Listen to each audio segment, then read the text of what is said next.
BRS అధినేత కేసీఆర్ పిలుపుతో BRS శ్రేణులు కదం తొక్కుతున్నాయి. రైతన్నకు మద్దతుగా ఊరూరా ఆందోళనకు దిగాయి. ఇక దీనికి సంబంధించి మరింత సమాచారం కామారెడ్డి నుంచి మా ప్రతినిధి రవీందర్ మరింత సమాచారం అందిస్తారు. రవీందర్ చెప్పండి.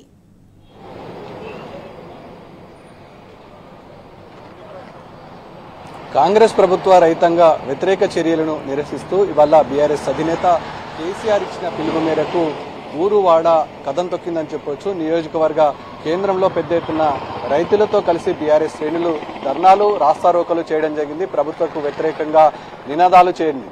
ఈ నేపథ్యంలో రైతాంగం పట్ల చిత్తశుద్ధి లేకుండా ఇవాళ కాంగ్రెస్ ప్రభుత్వం వ్యవహరిస్తున్న తీరును అందరూ ఎండగట్టారు. ఏకకంఠంతో ముక్తకంఠంతో ఏదైతే రేవంత్ రెడ్డి సర్కారు ఎన్నికల సమయంలో రైతుల పట్ల కురిపించిన కపట ప్రేమను బట్టబయలు చేయడం జరిగింది. రైతులను ఏమార్చే ప్రయత్నము, రైతులను ఇబ్బంది పెట్టే ప్రయత్నము.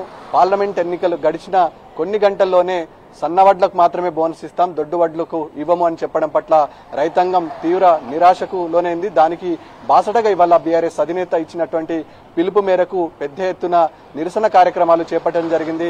ఊరువాడల నియోజకవర్గ కేంద్రంలో మాజీ ఎమ్మెల్యేలు, మాజీ మంత్రులు, మాజీ జెడ్పీటీసీలు, ఎంపీటీసీల సారథ్యంలో ఉమ్మడి నిజామాబాద్ జిల్లా వ్యాప్తంగా నిరసన కార్యక్రమంలో పాల్గొనడం జరిగింది. పార్లమెంట్ ఎన్నికల అయిన తర్వాత ఇలా చెప్పడం ఎంతవరకు సమంజసమని రేవంత్ రెడ్డి సర్కార్పై నిలదీయడం జరుగుతుంది. దొడ్డు రకం, సన్న రకం ఏ రకమైతే ఏముంది, రైతులకు మేలు చేసే ధైర్యం ఉండాలి, రైతులకు మేలు చేసే ఆలోచన ఉండాలి, ప్రభుత్వం రైతుల పట్ల చిత్తశుద్ధి చూపించాలి. కపట ప్రేమని ఇవాళ రేవంత్ సర్కారు ఎలాగైనా తప్పించుకోవాలనే ఆలోచన దృక్పథంతో ధోరణితో వ్యవహరిస్తున్న తీరును ఇవాళ బీఆర్ఎస్ శ్రేణులు ఎక్కడికక్కడ రైతులతో కలిసి ఎండగట్టడం జరిగింది. ఉమ్మడి నిజామాబాద్ జిల్లాలో ఉన్నటువంటి 9 నియోజకవర్గాల్లో ఇవాళ నిరసన కార్యక్రమాలు ఓరెత్తాయి. ప్రభుత్వం మెడలు వంచుతాం, తప్పకుండా రైతులకు న్యాయం చేస్తాం. అనాది కాలం నుంచి కాంగ్రెస్ ప్రభుత్వం వ్యవహరిస్తున్న తీరు పట్ల ఇవాళ బీఆర్ఎస్ శ్రేణులు ఎండగట్టని దాదాపుగా 10 సంవత్సరాల పాటు ఏ రోజు కూడా రైతులు ఇంత ఇబ్బంది పడలేదు, రైతులు అరిగోస పడలేరు. రైతులకు ఏ రోజు కూడా 10 సంవత్సరాల బీఆర్ఎస్ అధినేత కేసీఆర్ సారథ్యంలో గణనీయమైన ప్రగతిని సాధించింది. మిషన్ కాకతీయ ద్వారా చెరువులు, అదేవిధంగా పూడికలు, అదేవిధంగా రైతులకు ఎలాంటి ఇబ్బంది కలగకుండా రైతు బంధు, రైతు బీమా, రైతు భరోసా కార్యక్రమాలు చేపట్టింది. ఎరువులు, విత్తనాల కొరత లేదు.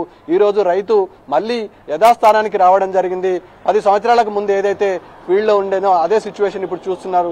ఎరువులు, విత్తనాల కొరతతో పాటు సకాలంలో రైతు బంధు, రైతు బీమా రైతుల ఖాతాలో జమ చేసిన సందర్భం కూడా లేదు. అది పోగా రైతులను మోసం చేసి నట్టేటే ముంచే వ్యవహారం స్పష్టంగా కనబడుతుంది. ఇవాళ పార్లమెంట్ ఎన్నికలు ముగిసిన తర్వాత రైతులకు ఏదైతే సన్నవడ్లకు వేస్తామో బోనస్, దొడ్డు వడ్లకు వేయము, అదేవిధంగా పంటకు మద్దతు ధర కల్పిస్తామని ఎన్నికల సమయంలో ఓట్లను వేసుకోవడం జరిగింది.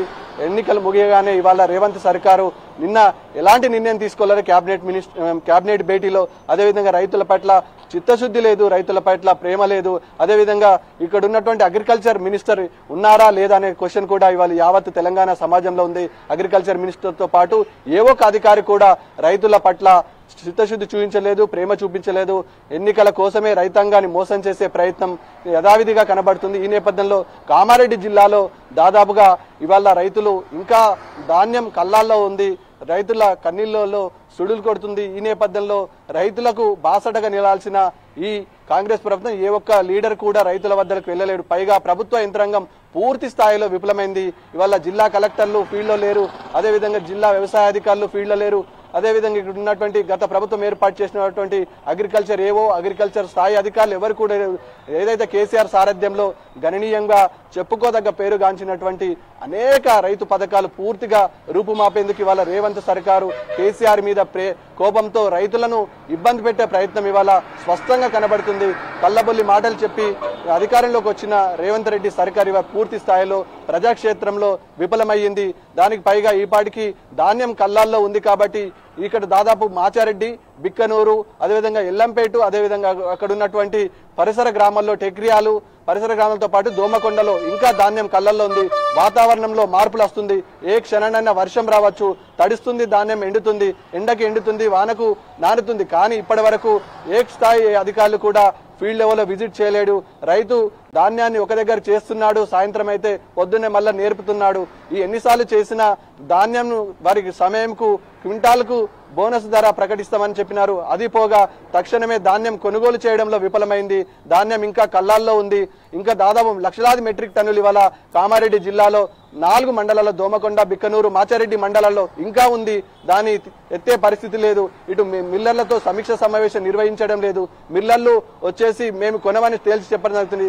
ఎఫ్సిఐ కూడా పూర్తి స్థాయిలో విఫలమైంది. ఎఫ్సిఐ ఇటు రాష్ట్ర ప్రభుత్వం కుమ్మక్కై రైతులకు ఇబ్బంది పెడుతున్నది. గతంలో ఎప్పుడు కూడా లేదు ఈ పరిస్థితి. 10 సంవత్సరాల కాలంలో ఏనాడు కూడా రైతులు ఇబ్బంది పడలేడు. కానీ 6 నెలల్లో రేవంత్ సర్కార్లో 10 సంవత్సరాల ఏదైతే కేసీఆర్ పాలనలో అనుభవించినటువంటి అనేక అంశాలను ఇవాళ రూపుమాపే ప్రయత్నం చేసిండు. రైతును రోడ్డు మీదకి బజారుకు ఇచ్చే ప్రయత్నం స్పష్టంగా కనబడుతుంది. ఏది ఏమైనప్పటికీ ఇవాళ రైతు తెలంగాణ రాష్ట్రంలో ఇబ్బంది పడుతున్నాడు. తక్షణమే ప్రభుత్వం చిత్తశుద్ధి చూపించాలి. రాజకీయాలు చేయకూడదు. రైతులతో తక్షణమే ఆదుకోవాల్సిన అవసరం ఉంది. కళ్ళాల్లో ఉన్న ధాన్యాన్ని తక్షణమే ఎత్తి రైతును ఆదుకోవాల్సిన ఆవశ్యకత ఎంతైంది. ఇప్పటికే రేవంత్ సర్కార్ పూర్తి స్థాయిలో ప్రజాక్షేత్రంలో విఫలమయ్యాడు. కాబట్టి ఇటు గణనీయమైన ప్రగతి సాధించినటువంటి బీఆర్ఎస్ అధినేత కేసీఆర్ సారథ్యంలో అనేక పథకాలను రూపుమాపే కుట్రలో భాగంగా ఇవాళ రైతులను ఏమార్చే ప్రయత్నం, రైతులను ఇబ్బంది పెట్టే ప్రభుత్వం స్పష్టంగా కనబడుతుంది. ఇవాళ రైతుకు బీఆర్ఎస్ నాయకులు, బీఆర్ఎస్ అధినేత ఒక భరోసా కల్పించాడు. రైతులకు బాసటగా నిలిచారు. వారికి రైతులకు మనోధైర్యం కల్పించారు. ఖచ్చితంగా ప్రభుత్వం ఏదైతే ఎన్నికల సమయంలో హామీ ఇచ్చిందో హామీ పూర్తి స్థాయిలో నెరవేర్చే వరకు ఇవాళ బీఆర్ఎస్ పార్టీ మళ్ళీ రైతుల దగ్గరికి వెళ్తుంది. రేపటి నుంచి రైతులకు బాధ్యతాయుతమైన ప్రతిపక్ష హోదాలో ప్రభుత్వం మెడలు వంచి తప్పకుండా రైతుల పట్ల ఏదైతే గతంలో హామీ ఇచ్చారో అసెంబ్లీ ఎన్నికల సమయంలో హామీలు నెరవేర్చేంత వరకు బీఆర్ఎస్ పార్టీ తోడుండి ఈ ఖచ్చితంగా బోనస్ ఇచ్చేంత వరకు తోడ్పాటును అందించాల్సిన బాధ్యత ఉందని బీఆర్ఎస్ అధినేత కిందన్నటువంటి క్యాడర్ కు పూర్తిగా సమాయత్తం చేయడం జరిగింది. రేపటి నుంచి ఫీల్డ్ లో ఉంటారు. రైతులకు భరోసా కల్పిస్తారు. ధాన్యాన్ని కొల్పించాల్సిన బాధ్యత కూడా ప్రభుత్వ యంత్రాంగం పైన ఉంటుందని ఇవాళ రైతుకు ఒక అద్భుతమైన భరోసా బీఆర్ఎస్ అధినేత కేసీఆర్ కల్పించడంలో సఫలీకృతమైంది. జిల్లా వ్యాప్తంగా యావత్ యంత్రాంగం, బీఆర్ఎస్ యంత్రాంగం ఇవాళ రైతుకు బాసడి నెలతో తెలంగాణ రాష్ట్రంలో రైతులకు ఒక అద్భుతమైన భరోసా కల్పించింది. ఇది ఇక్కడున్న తాజా పరిస్థితి. Vote studio. Thank you Ravinder.